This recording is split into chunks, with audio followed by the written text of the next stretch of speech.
Disons que le football a des lois et chaque championnat a son règlement. Les Béninois n'ont pas respecté les normes prévues. Comme ils n'ont pas respecté les normes, leur réclamation a été déclarée irrecevable. La commission de discipline de FIFA a respecté la. En ma qualité de Congolais, je souhaite que l'équipe gagne et se présente à la Coupe du Monde parce que ça fait beaucoup d'années, plus de 40 ans où l'équipe ne s'est pas présentée. Mais en voyant les 2 matchs que nous avons joués dernièrement, je donne la chance à notre équipe. Si on se concentre et on doit encore gagner une fois de plus. N'importe quelle équipe qui sera devant la RDC, nous donnons la chance à notre équipe. Et nous avons vu que notre équipe s'est réveillée à la dernière minute. Justement, ils sont déterminés parce qu'ils ont fait double victoire en 2 journées, 5e et 6e journée. Ils ont montré de quoi ils sont aussi capables. Ils peuvent encore le faire. Bon,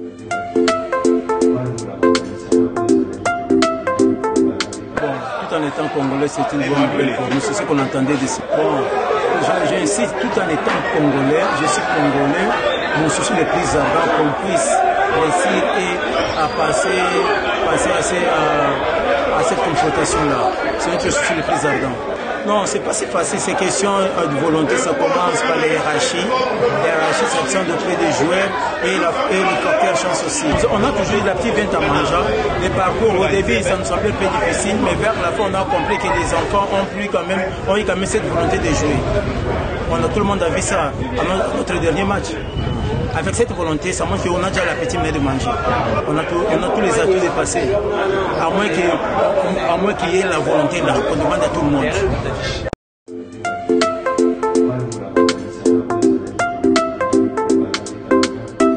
C'est une décision logique, étant donné que vraiment il n'y avait rien à se plaindre côté congolais. Vous savez pourquoi je le dis?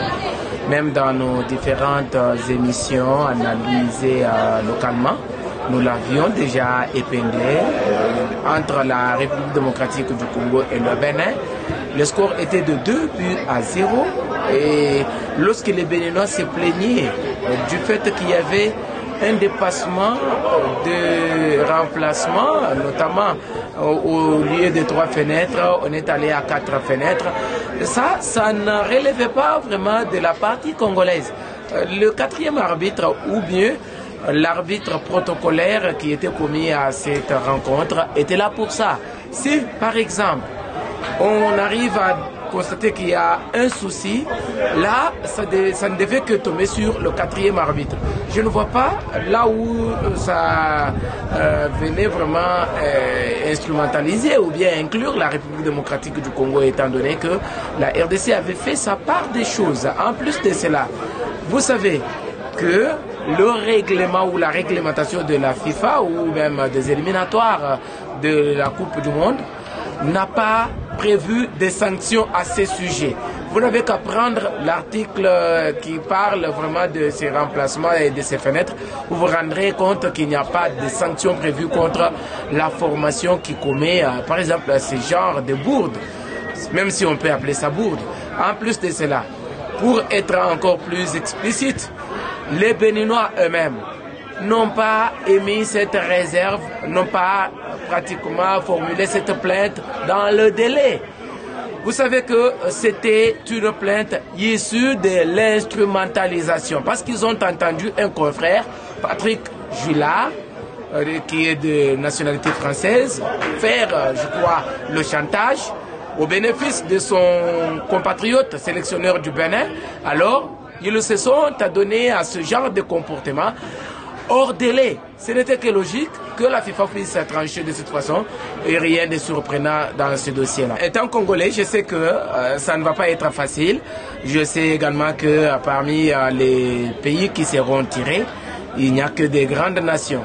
Quand vous prenez les pays qui se trouvent dans le pot 1, notamment la Tunisie, l'Algérie, le Nigeria, l'Égypte et le Sénégal, figurez-vous et rassurez-vous que ça ne va pas être un tirage facile. Mais là aussi, il y a un souci. Les Léopards sont à 2 pas des qualifications pour le mondial. La dernière fois où ils étaient proches, c'était face à la Tunisie. Ils avaient loupé cette opportunité lors du mondial 2018. Maintenant, avec le président de la RDC qui s'implique, qui essaie de booster et de rebooster leur morale, nous espérons que dans un match, tout peut arriver, surtout qu'il y a double confrontation. Donc, tout peut basculer dans un camp tout comme dans l'autre. Rien n'est perdu. Ils n'ont qu'à capitaliser vraiment les acquis des matchs contre la Tanzanie à Dar es Salaam et face au Bénin à Kinshasa pour pouvoir nous produire du beau spectacle.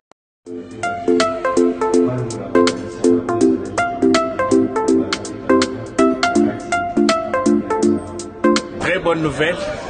D'abord, c'est une qualification pour notre pays. Nous nous attendions. Moi, je suis de ceux qui avaient pensé, dès le premier jour, quand le Bénin introduisait sa requête ou sa plainte, que le Bénin était déjà perdant. Parce que, comme la FIFA le dit, que la requête ou la plainte n'est pas tombée dans le délai, les 4 changements dont il parle là, les 4 temps de changement dont il parle là, c'est le commissaire au match, c'est l'arbitre protocolaire qui devait le constater et non pas le Bénin qui devait le constater. Pourquoi avoir eu un arbitre protocolaire pour ce match et pourquoi avoir eu un commissaire au match, c'est-à-dire si sanction il y avait, c'est-à-dire ce sont les 2 qui devaient répondre et non la RDC. C'est que le plus dur reste à faire parce que les phases de barrage sont vraiment compliquées, mais pas impossibles. La RDC garde ses chances intactes comme toutes les autres 10 équipes qui sont dans la compétition. Nos chances sont intactes jusque-là. La RDC peut arriver à se qualifier parmi les 5 représentants du continent.